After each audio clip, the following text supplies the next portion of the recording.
Ryan wanted to see the sunrise over a Thai island. Bethan just wanted to get home after a party. Neither of them suspected that the train would be the last transport in their lives.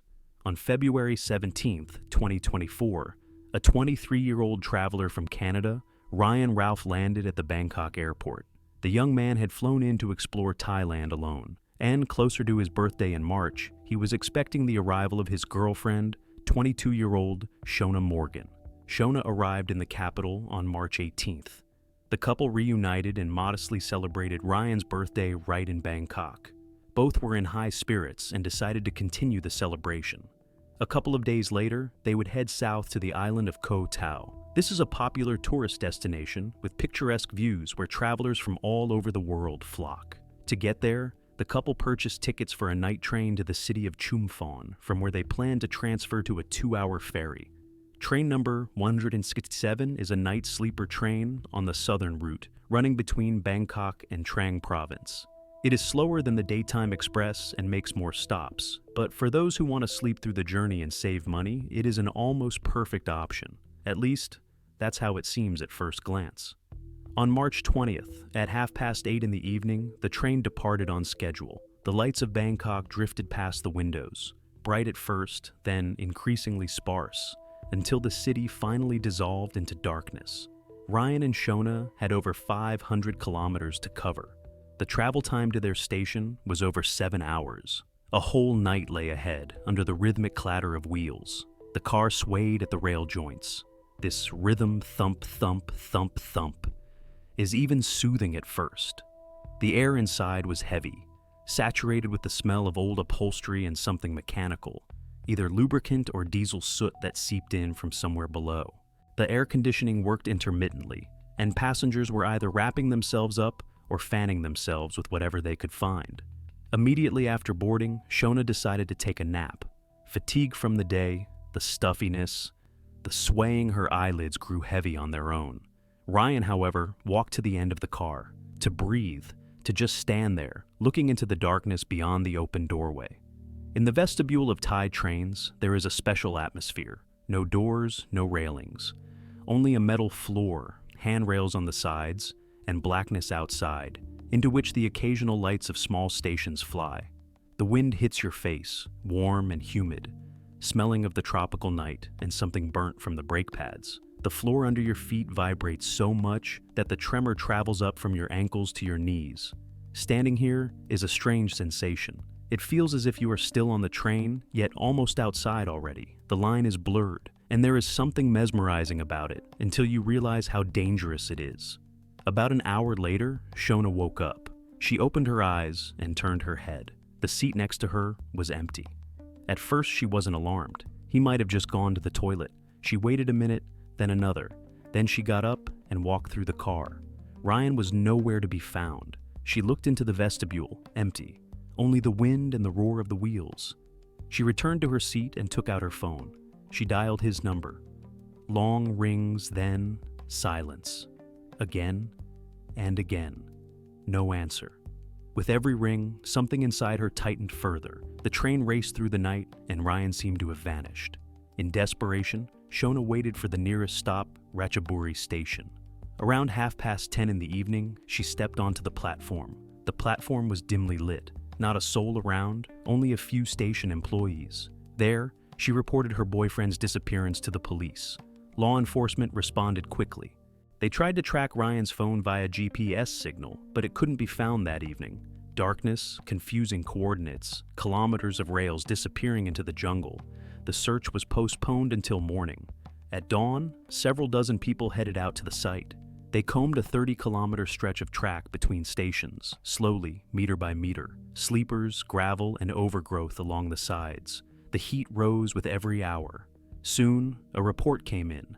The body of a foreigner had been found at one of the stations.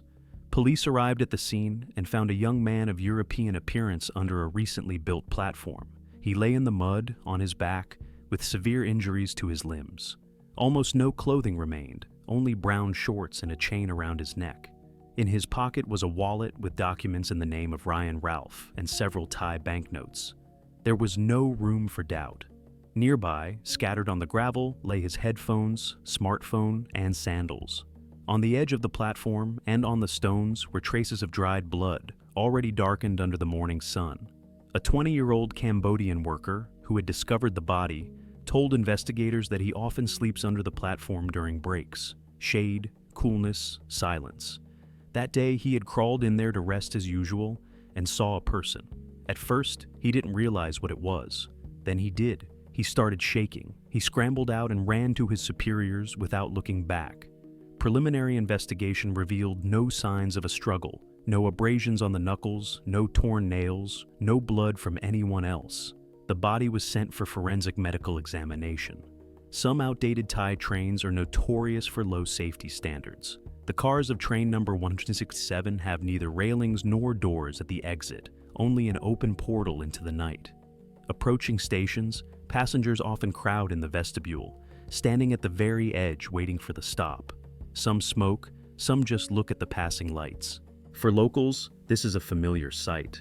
They have traveled this way for years, but for a tourist who doesn't know these trains, who might be tired or lost and thought one wrong step, one awkward movement on a turn, and that's it. The investigation reconstructed the scene. Ryan, leaving the sleeping Shona, went out into the vestibule and stood by the doorway. Maybe he wanted to cool off. Maybe he was just looking into the darkness, listening to the clatter of the wheels and thinking his own thoughts. The train was going fast, the car swaying on the joints. At some point, loss of balance. He flew out and struck the concrete platform with his leg. The platform was poorly lit. There were few lamps, and even those were burning at half strength. The distance from the edge of the platform to the rails is only half a meter between life and death. Presumably after falling, Ryan was dragged along the tracks for several seconds. Gravel, sleepers, metal. His body hit the stones until the inertia died down. But he was still alive, still conscious. Somehow, on adrenaline, on instinct, on pure animal terror, he managed to crawl under the platform. Apparently, he was trying to find shelter, to hide from the next train, from the wheels, from this whole thundering nightmare. He almost made it. Almost. But the injuries sustained proved too severe. Blood loss, damage to internal organs. There, in the mud under the concrete, in the darkness that not a single lamp could pierce, Ryan Ralph passed away, alone. Thousands of kilometers from home. Ryan's case is not the only one. In 2014, a 19-year-old tourist leaned out of an open door and fell from a train on the same route. In February 2017, 20-year-old Britton Neil Clark was hospitalized after a similar fall during a trip to southern Thailand. Statistics that repeat year after year.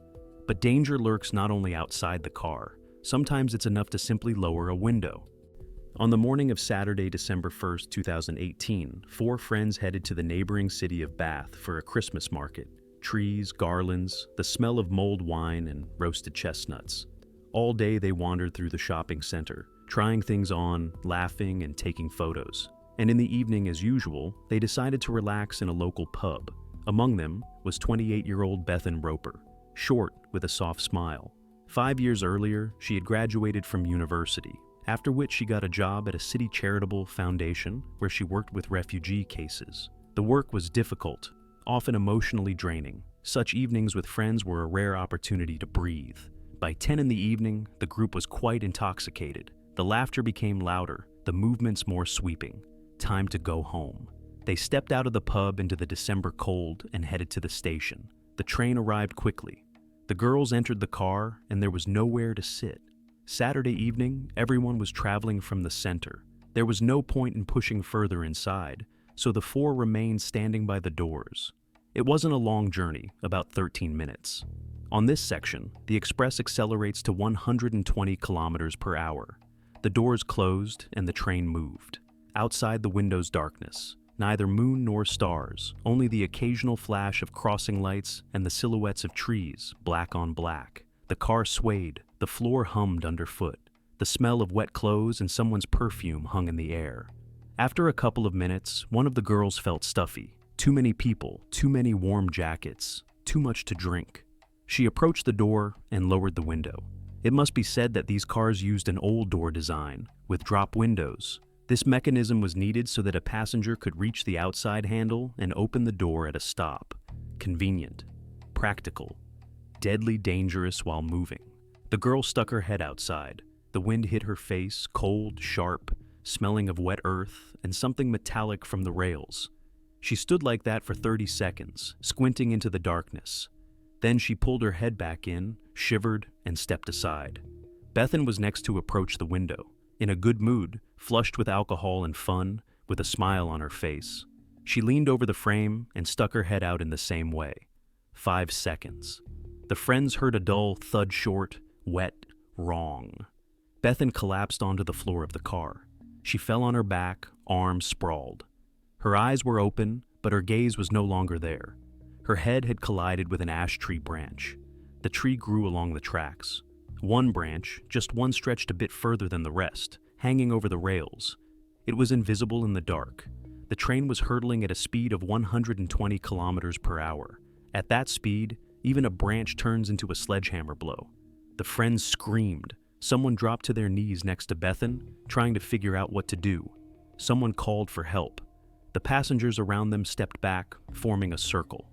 Bethan lay in a semi-conscious state, her breathing ragged and shallow. Blood. A few minutes later, the train arrived at the station. An ambulance was already racing there, called by one of the passengers. Paramedics ran onto the platform with a stretcher, leaned over the girl, and did everything possible. But they were unable to save her. Bethan Roper passed away without regaining consciousness. How could this have happened at all? Why were safety standards breached so easily, so casually?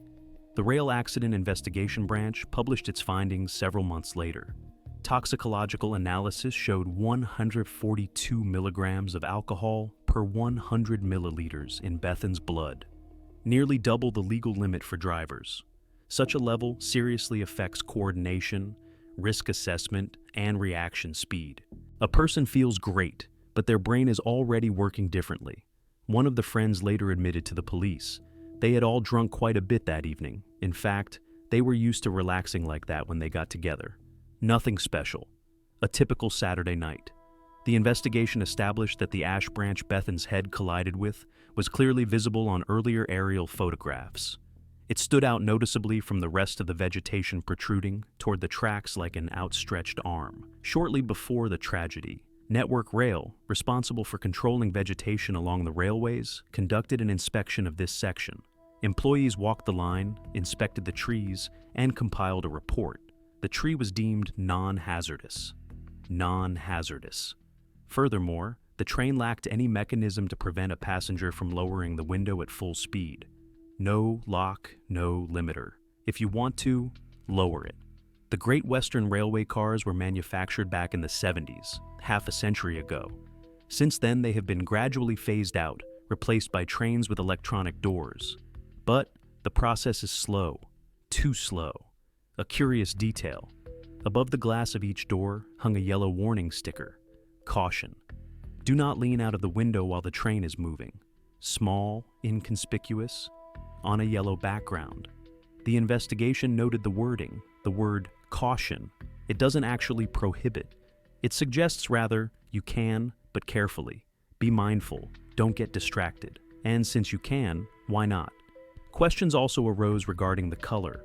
A yellow background is traditionally perceived as a warning, attention, possible danger. Red signals a direct threat. Stop, don't do this. The difference is subtle but significant, especially when you've been drinking and you're having fun. Moreover, the sticker itself was too small. Who reads these inscriptions anyway? Who pays attention to yellow rectangles when there's a crowd, noise, and you want fresh air?